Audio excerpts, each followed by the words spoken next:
everybody, and welcome to another Cook With Me video. I know it's been a while since I did that. The last time I did anything that wasn't a cross-stitch type of video, it was the diamond painting. So we're going to do another cooking one. Last time it was dessert. Today it's going to be a main dish. And hopefully by the title you will know kind of what it is that we're cooking. It is a beef empanada. So it's basically ground beef cooked up with some other things. You can vary whatever you want. The particular recipe I have is like tomatoes with the mild green chili, the can of that, plus other few spices and things in there. And then you wrap it in a dough and you cook it.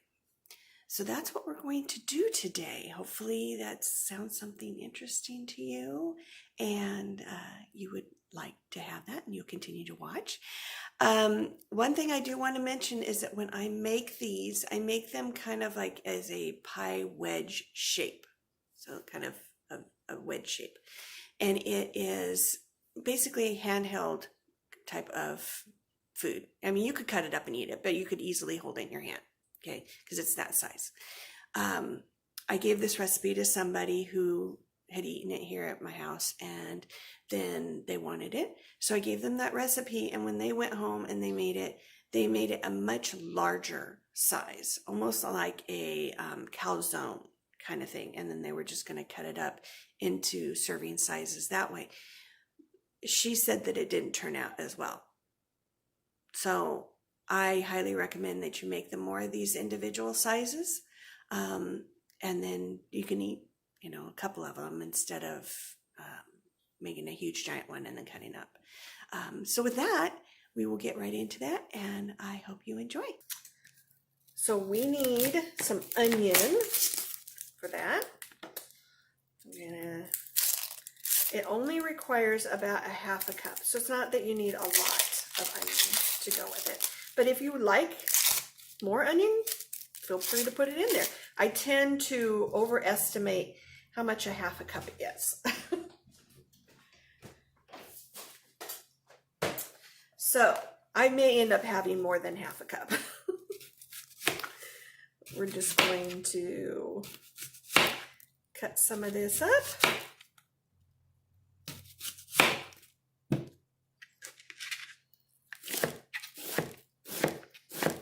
This, I'm not so worried about getting them really tiny or anything. I don't mind onions. I know that they can be good for stomach problems. So if I have a little more than I need, it's okay. So something along those lines.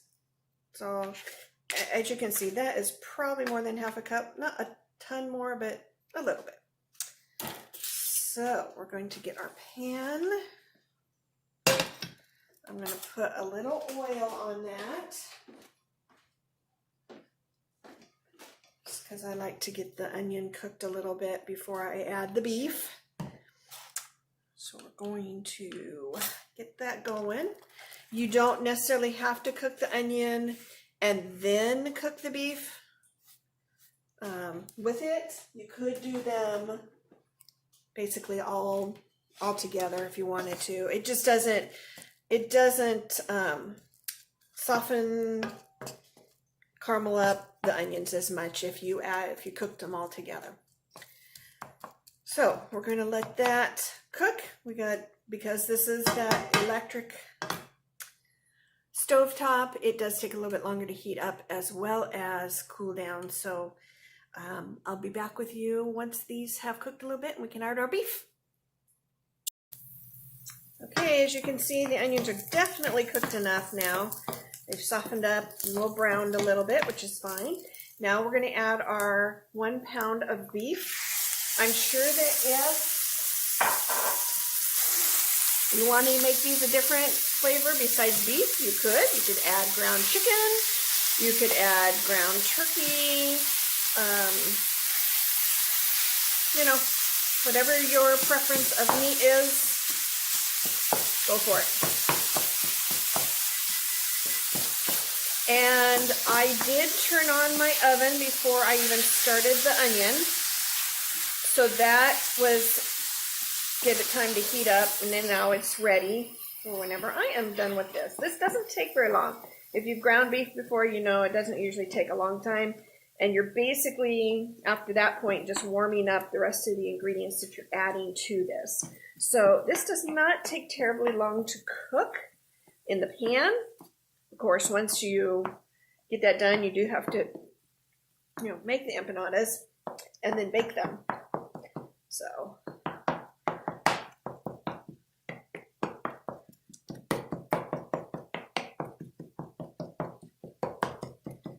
I tend to like to break up my meat a lot throughout its cooking, so I have small, nice pieces.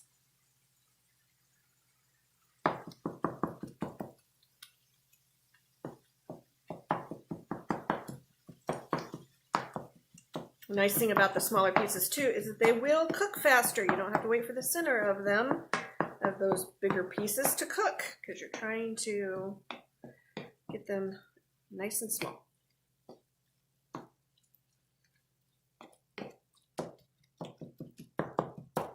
As you can see, it's getting there pretty quickly.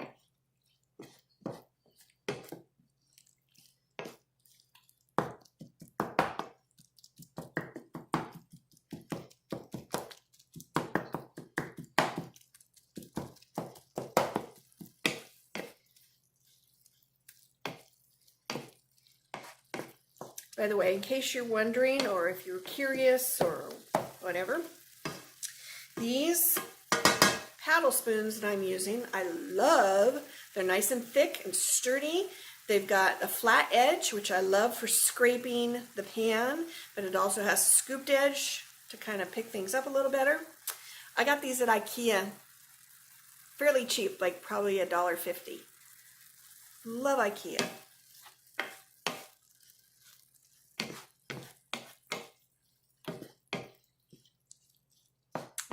We're just about there. I can still see a little bit of red, so we're gonna just cook it a little bit more, make sure. But as you can see, I do have some nice small pieces, not really the big chunky ones. It's pretty good. Gotta cook.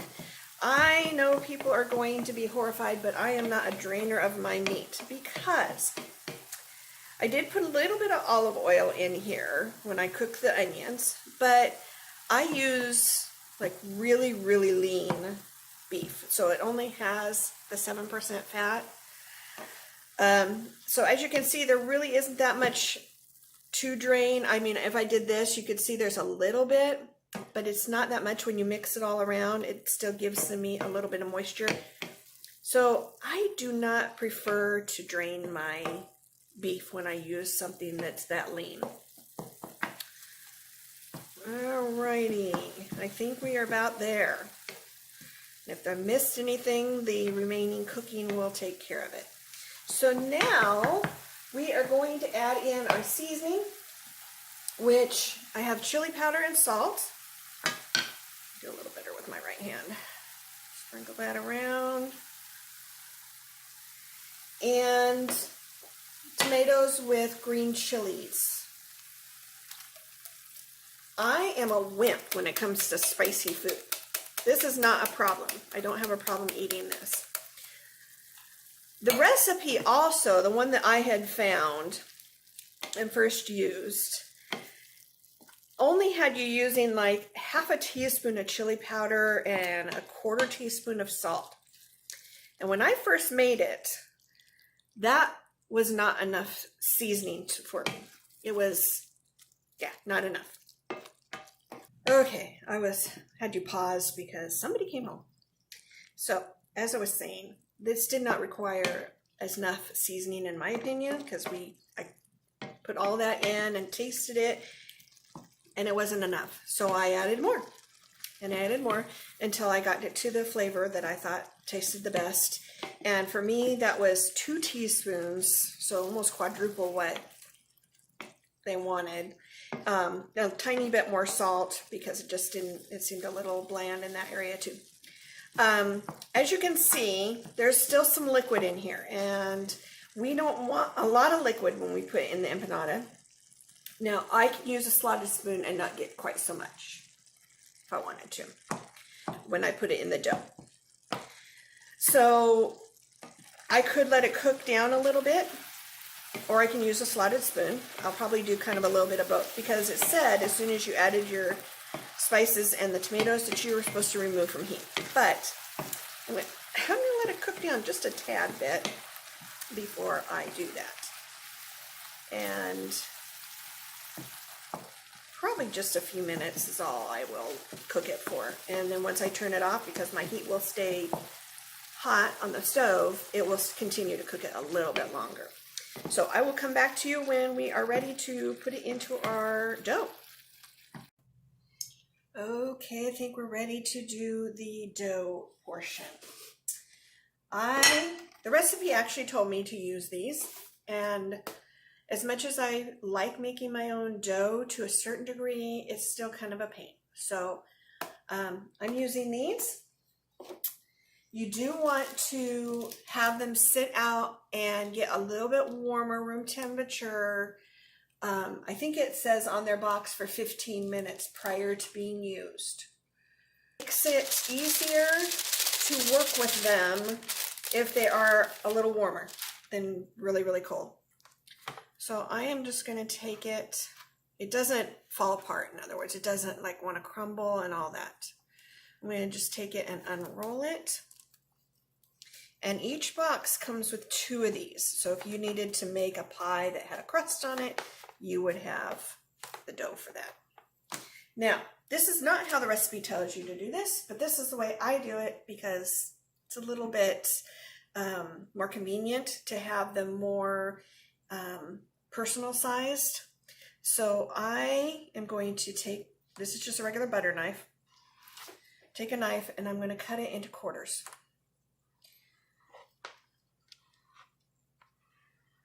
There we go. And what I'm going to do is, that's going to be the piece, because then these will actually fold over and you have kind of like a triangle piece that is each person's piece, okay? And might eat 2 of them because they're kind of small. Now, when filling, I'm going to take my meat, and I am using a slotted spoon. Try putting only a little bit in at a time, because you're going to find that you actually use less than you think. Because you got to remember this, you don't want to go past that line with your filling. Okay, so it's got to be able to fold over and be able to be creased on the edge. So I'm going to put just a little bit more here. Make sure all edges are accessible. And now we're going to put a little Monterey Jack in it as well. I'm sure you could skip this part if you're not a cheese fan. Don't really want cheese in there. All right. And now we're going to fold this over. And I'm going to wait a minute to crimp this because this is in my way. So I'm going to go ahead and fill this one and kind of move it, and then I'll come back to crimp this one. And remember, if this is a good eyeballer for you, which it probably is, make yourself just a little, line to tell you don't go past that point with all your filling. I recommend also starting at the top because that's where the most filling will fit, and then working your way down. All right. Maybe a little bit. I'm trying to eyeball, make sure it's got about the right amount of filling, like levelness, so it's not like all plump and too high right there. No cheese.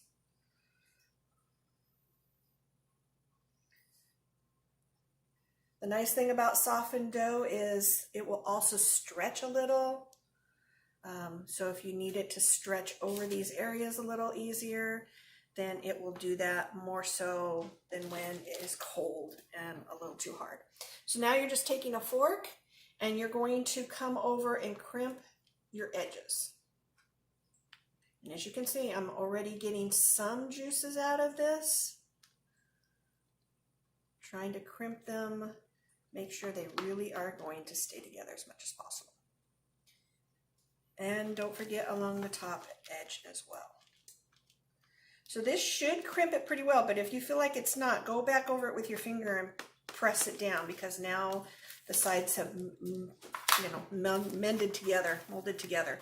I'm also going to kind of push against this because I don't want too thin of a crust along the edge here, because it will get all crunchy and hard and may cook too fast. So I'm just kind of pushing it in so you don't have a super, super thin line there. All right, and we're just gonna keep working and filling. And that's, I did put this on, it does say put it on an ungreased cookie sheet, so you don't need to have it greased. But I prefer the parchment paper regardless, because it makes cleaning so much easier. So we're gonna stick this in the oven and it cooks. Now the recipe says 20 to 25 minutes. With my oven, I know I can cook just slightly less than that. So we'll pop it in the oven and see you in a little bit. If you want to make this recipe a little bit more of a carb-free, it's not going to be an empanada anymore, because obviously the dough is not going to be part of that. You can make some cauliflower rice. And I saute it in the oven. I've got some olive oil in here. I keep calling it an oven. I saute it on the stove in a pan until it's all nice and softened. And then you can put that meat mixture over the top of it, because I tend to have a lot of meat mixture left. So we're going to pour some of this in here. This will cook down. I know it looks like a lot. And I just get the cauliflower crumbles that are already ready for me. I don't have to cut all that up. If you've ever tried to make this at home, you can do it, but man, cauliflower gets everywhere. So just get that in there. I'm going to stir it up to mix the oil all over on it. Get it nice and coated nicely.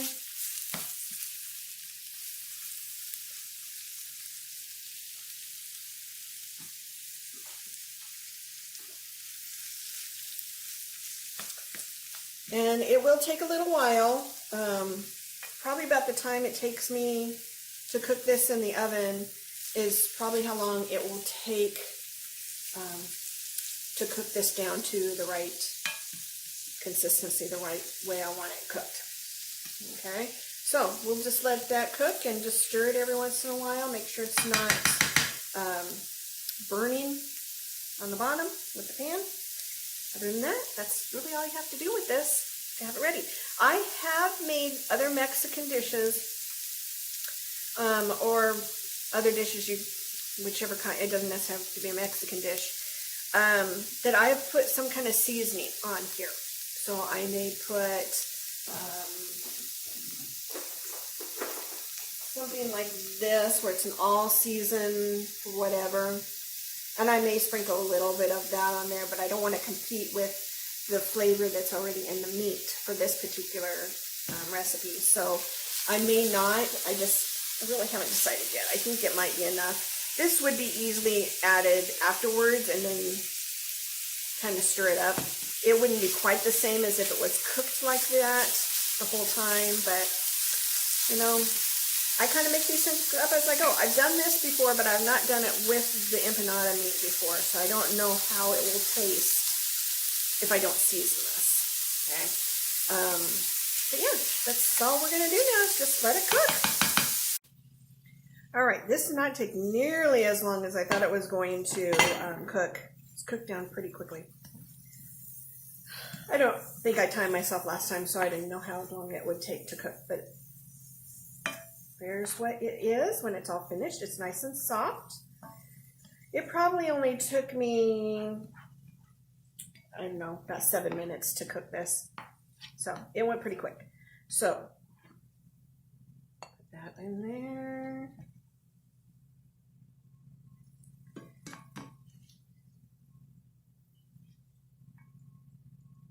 A nice base. And we're going to add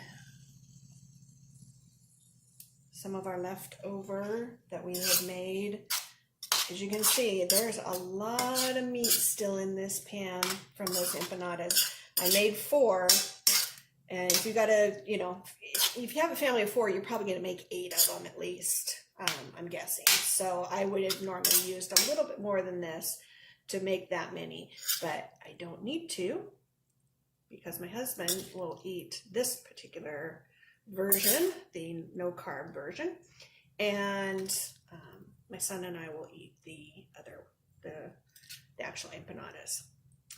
Now, if you want, you can sprinkle a little bit more cheese on top, or you can just eat it the way it is. So there is our lovely beef empanada that is the carb-free method, and shortly the other ones will be coming out of the oven. Okay, so here it is. These are the beef empanadas. They turned out very nice and brown. I could have probably even cooked them just like a minute less and they would have been okay as well. I tend to eat mine with some sour cream. I'm going to do some avocado tonight with it. As you noticed when I was talking, I did not use an egg wash on this, on the dough. I don't care to do that. That's one step I just don't want to have to mess with. Plus, I don't even care for the taste of it and all that. So, yeah, so there we go. Bon appetit.